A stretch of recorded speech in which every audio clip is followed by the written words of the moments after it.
वो तो कुछ भी नहीं है। असल में दंगाई सोच के सूत्रधारों ने तो पूरा शहर जलाने की प्लानिंग कर रखी थी। इन दंगाइयों के पास हथियार थे, तलवारें थी। ये पुलिस वालों की हत्या करना चाहते थे। और ये बात हम ऐसे ही हवा में नहीं कर रहे हैं। तमाम बातें खुद बेंगलुरु पुलिस ने अपनी एफआईआर में लिखी है। लेकिन मुद्दा सिर्फ यही नहीं है, क्योंकि दिल्ली में दंगे हुए, लखनऊ में हिंसा हुई। आखिर इस सोच के पीछे कौन है? कौन इस देश की नींव को तोड़ने की सुपारी लेकर बैठा है? आज हम इसकी परत दर परत खोलने वाले हैं। कोई कह रहा है कि बेंगलुरु में आपत्तिजनक पोस्ट लिखने वाले को सर से कलम कर दिया जाएगा, उसे मैं 51 लाख का इनाम दूंगा। जरा याद कीजिए, इसी देश में कमलेश तिवारी की हत्या हुई थी।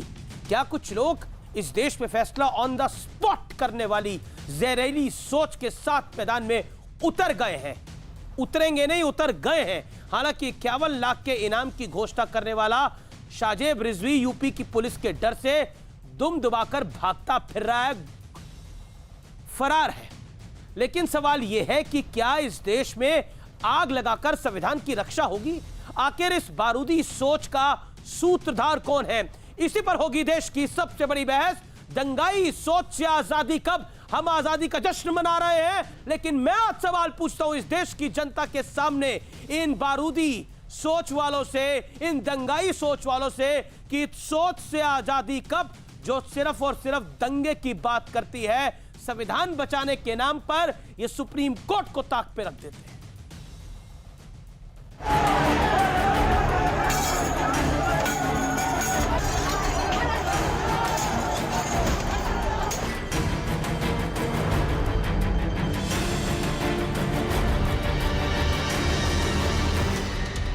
आखिर ये कैसी जहनियत है, ये कैसी सोच है जो अपने ही देश में आग लगाने पर आमादा है? संविधान और देश बचाने की आवाज बुलंद की जाती है और फिर सड़कों पर उतरकर आग लगाई जाती है। लेकिन आज इस बारूदी सोच की हर परत हम उतारने वाले हैं, क्योंकि बेंगलुरु दंगे पर बहुत बड़ा खुलासा हुआ है।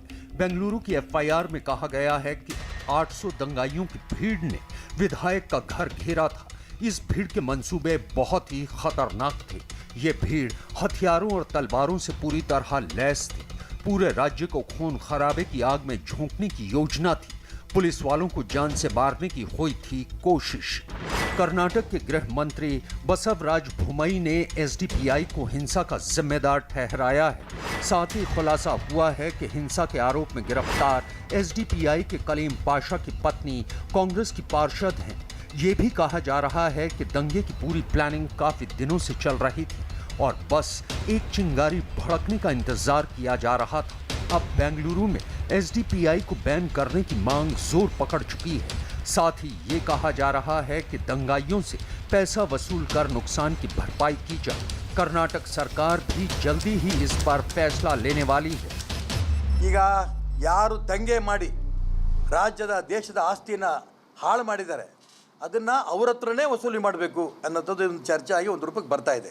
ಎಸ್ಡಿಪಿಐ ಇರ್ಬೋದು, ಉಳಿದಂಥ ಸಂಘಟನೆಗಳನ್ನು ಇದ್ರ ಬ್ಯಾನ್ ಮಾಡೋದ್ರ ಬಗ್ಗೆನೂ ಕೂಡ अगर किसी ने भड़काऊ पोस्ट लिखी तो कानून के तहत उसे कड़ी से कड़ी सजा मिलनी ही चाहिए। लेकिन जरा देखिए, इस देश में लोगों को भड़काने का कैसा गंदा खेल खेला जा रहा है। मेरठ में शाहजेब रिजवी ने सोशल मीडिया पर बयान जारी करते हुए कहा कि आपत्तिजनक पोस्ट लिखने वाले का सर कलम करने वाले व्यक्ति को वो 51 लाख रुपए इनाम देगा।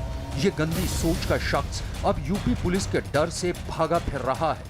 लेकिन जरा याद कीजिए, हिंदू समाज पार्टी के राष्ट्रीय अध्यक्ष कमलेश तिवारी को भी बेरहमी से मौत के घाट उतार दिया गया था।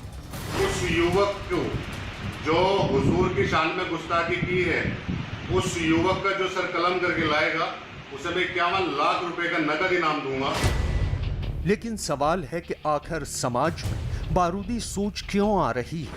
राम मंदिर का भूमि पूजन होता है तो तस्लीम रहमानी इसे काला दिन बताते हैं। मुनव्वर राना अयोध्या पर फैसला सुनाने वाले पूर्व चीफ जस्टिस को अपशब्द कहते हैं। समाजवादी पार्टी के सांसद शफीकुर रहमान बर्क कहते हैं कि सरकार ने ताकत के दम पर सुप्रीम कोर्ट से मंदिर के पक्ष में फैसला करवा लिया। और सिर्फ मंदिर ही क्यों, CAA, NRC के नाम पर लोगों को भड़काकर दिल्ली में सुनियोजित दंगा करवाया गया। लखनऊ में नियम कानून ताक पर रखकर प्रदर्शन करने के आरोप में मुनव्वर राणा की दोनों बेटियों फौजिया राणा और सुमैया राणा पर केस दर्ज हुआ। सवाल है कि आखिर इस भड़काऊ तंत्र का उपचार क्या है? दिल्ली और बेंगलुरु में हिंसा करवाने वाली सोच पर वार कब होगा? अब इसी पर हो देश की सबसे बड़ी बहस।